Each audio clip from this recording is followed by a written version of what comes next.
Hi. What's going on? I'm doing good. I'm doing well. Are you ready? Yeah, I'm ready. We're going to have fun. I'm excited. I'm sitting down with a creative genius today, honestly. One of the few artists that can be a minimalist, but still paint vivid pictures with his words and his choice of production. The one and the only Picasso of R&B, Brent Faiyaz. How you feeling today? I'm feeling good. That's a hell of an intro. I worked on it a little bit. No, I'm I'm so happy to have you here, honestly. Like, I've never really been fangirling, but I am a little bit today. I appreciate you. I'm excited. Before we get into your new project, I want to talk about a prior project. Just so people can understand why I really appreciate your work, number one, and number two, how deep your lyrics are. You recorded an entire album in DR, and the birth of a very deep song came out of there, The First World Problems. How did that impact your music, that trip? And do you feel like it changed the direction of the album at that time? Um, well, I initially I wanted to do the album in DR, just simply because that's where my lineage is from my father's side. I never spent much time out there. I didn't grow up speaking Spanish or nothing like that. So I went out to the DR just to take that little trip and just seeing how people was living out there and just like driving through the hoods and kicking it with everybody and seeing just how everything was out there. The idea that I had, for the album and what I wanted to do changed so much just from deciding I wanted to do it over there. Initially I was like, I want to fly till I die. That's the whole album will be about. Like that's what first world problem initially. But I don't know. Right, like until going out there is when the whole perspective really shifted, and I was like, man, everything that you think is important out here really ain't all that important. It really resonated with me because I'm the first generation of immigrants. I'm also Dominican. So when I listened to that song and I found out you recorded it in DR, I was like, wow, this it resonated with my being. Just because we always see the glitz and the glams and the penthouses, but we don't really understand that we have first world problems here. Yeah, man. And I was like fresh off crew at the time. I had went out to DR like with no internet, no nothing. So like I don't know, man. It was a different kind of experience. I still been trying to go back. I'm not gonna lie to you. Let me know. My mom lives out there. She'll give you some good Dominican authentic food. I can't imagine R&B in its current state without your soulfulness and everything you've been able to contribute to R&B. Talk to me about your transition from being basically like a SoundCloud rapper that a lot of people don't know to the artist that we experience now. Like what made you stop rapping and going down that route? Really my manager, man. Like the time I had really when I was still rapping, I was like rapping and singing. I was doing both like later on towards the end of it. And I had never really had nobody reach out, to like manage me or take my career to the next level. And the one manager I got now was one of the first managers to ever reach out and say he really wanted to work with me. You feel me? He was like, man, first thing you need to do is stop all that rapping shit. I was like, what you mean? You feel me? Like, I'm a rapper. He was like, nah, bro, there's too many rappers out here. And so I was honestly kind of trying to make that switch anyway, because I feel like being a rapper, it's tricky. Like just and not even to get born, but just the recording process when you make music, you have to write a whole lot of words to be a rapper. You feel me? Like you gotta say a whole 16. You might have like a whole hundred some words in there. Versus when you sing, you can kind of spread it out. So like you can only just keep the key words in there and you sing it, stretch it out. So I only gotta write like what, like 8 bars or something like that. So I was like, man, like I rock. Wow. That's really interesting. I never thought of it like that before. The fact that rappers need to come up with a lot of words. Yes, mad words. You can keep it real short when you sing and just stretch it out for real. So it was just that I was like, man, That's this can true. just come way more natural. Like it's way easier. Like if I can sing, why not sing? So that's how that happened. So I figured I use the same, subject matter Wow. things I would talk about if I was a rapper, but I just sing it. I love it. As a songwriter who likes to travel for inspiration, to pour into your music, how did quarantine kind of change that particular creative process for you? I was still moving around. I'm not gonna lie to you.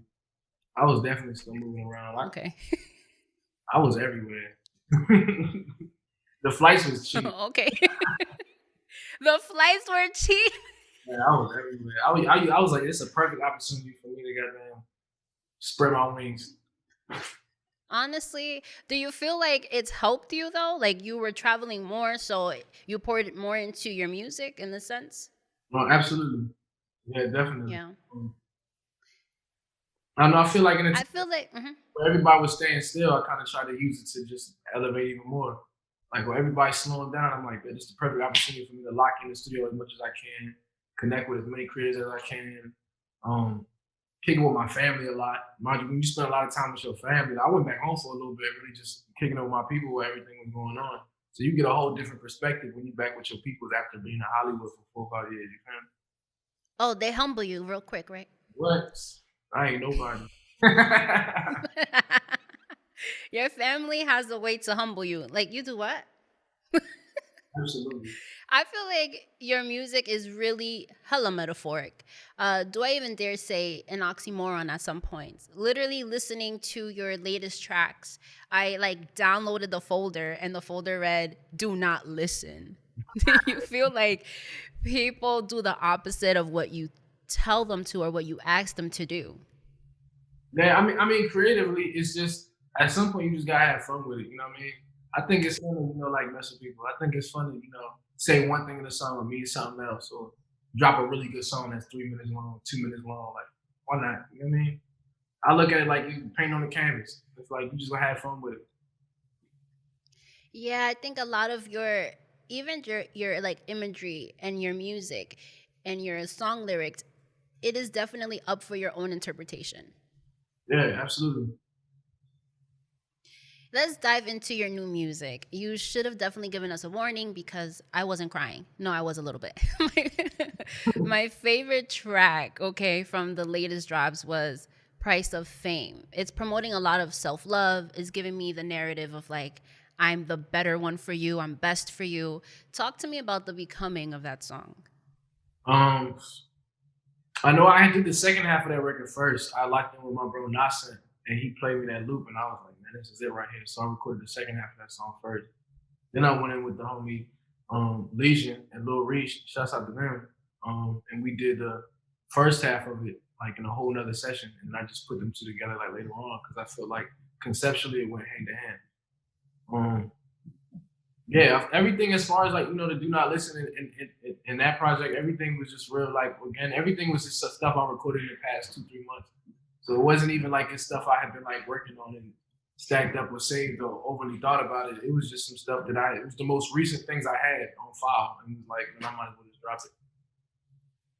That's really interesting because when we look back at a project like Fuck the World, right? Last February, you had no features, but now we're diving into really dope collaborations, especially that series you did with yours truly creative and Adidas where you had Tyler the creator on there. I'm like, wait, hold on. Gravity lives in my head rent free.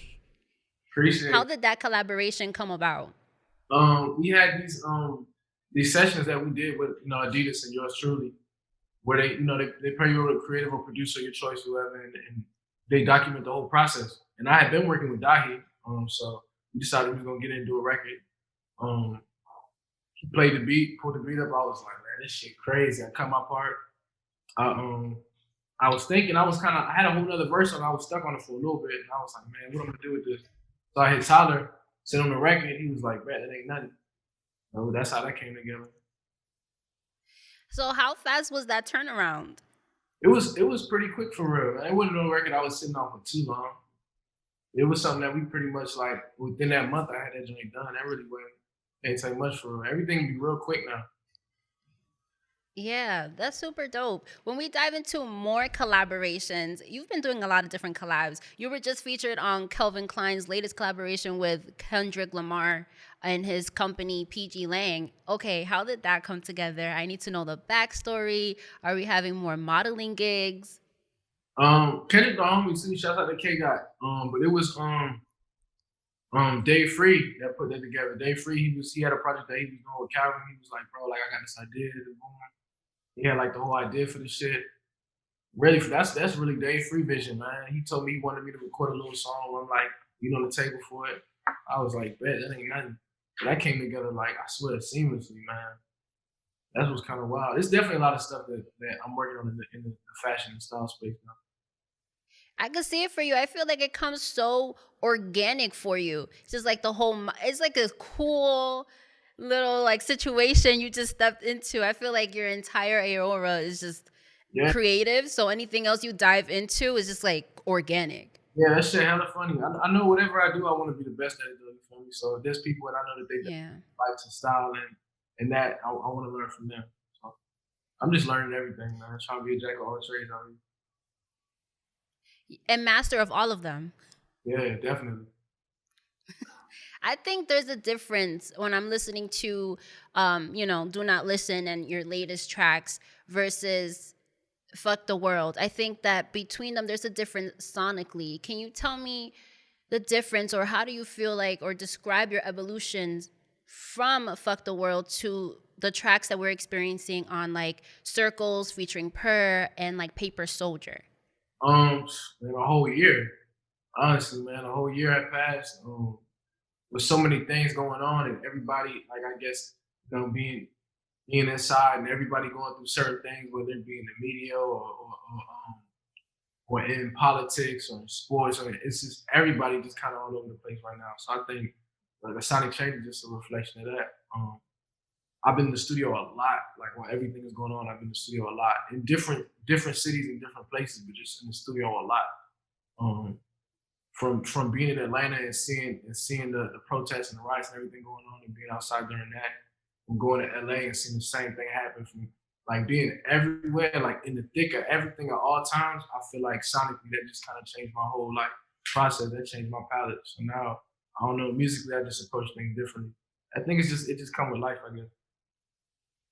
Yeah, I would agree. I do feel like, I don't know, you have this art where you can put together, like you said, so many different things are happening, so you give us so many different sounds in your music, but then it just comes together and it makes sense. So I guess it is art imitating life. Yeah, absolutely. I mean, in my team, man, like I feel like everybody I work with, like anytime I have an idea or a vision that I want to execute, we're able to make it happen. That's really solid. So shout out to your team. Having a good team is super important. Absolutely. You've been dropping a lot of tracks, a lot of fire, a lot of different emotions lately, like we were just saying. Should we expect that type of vibe, let's say, in your sophomore album? Definitely. It's gonna be something totally different. Like any idea that you got of what it's gonna sound like, don't even like it's gonna be something that you wouldn't even expect from real. Like I don't even fully know what's gonna happen until it happens. You feel me? So I got some ideas that I cut and certain things that's done, and I'm like, man, this is insane. This is crazy. But I can't even really describe it to you. Wow. I'm excited. That answer made me excited. I'm so excited. I'm gonna be completely transparent with you. Anybody who really knows me as a creative myself, I struggle with patience, especially when I know something I'm working on is so good. Like I want to tell the whole world right away. Can you tell me a little bit how you've mastered or how you've learned the art of patience within your craft? I think it just come with it, man. If you want to be great at anything, you're not gonna do it over time. So I feel Yeah. familiar, like there ain't nothing built. There ain't nothing great. You feel me? Gonna come in a short period of time. So I don't know. I'm just patient. Yeah, and how do you mhm. I'm just patient with myself. I know if I rush it, then it's not gonna come out like I want it to. So versus me having conflict with myself, I'd rather just wait until everything come out proper. That makes sense. How do you, let's say, when you have something and you're like, this is really good, do you usually just release it then, or do you wait on it until like the perfect moment? A lot of times I might have a record and it's like I might make something crazy and I want to drop it tomorrow. But it's like I mean at this point, man, I got like a whole bank of unreleased music. It's so much music, so I don't even know what to. But I'll just kind of wait until it's like a good time. Like I'll see the temperature of like how everybody's feeling and what people was talking about, and then I'll decide to pick one out the library and drop that. That's beautiful. And being able to read the room and understand what's going on, not only just in the world, but as a culture, and then giving us music to heal to. So you're definitely doing a super amazing job. What should we expect from you in the future? More music, more visuals. Um, when outside, open back up more shows. Um, more collaborations, just more everything, man. Just more elevated. I'm excited to see more of your modeling work. I'm gonna be honest. Appreciate. That modeling career is definitely there. I see it for you. I'm trying to do a little. Thank you. Yeah, a little something, right? A little something with Calvin Klein. Where can people follow you for updates, waiting the sophomore album, new tracks, all of it? Everything at Brent Faiyaz. At Brent Faiyaz, everything. Super easy. Yeah. Thank you so much for your love, your energy, your transparency. I had such a beautiful time with you. I hope you had a great time with me too. Thank you so much.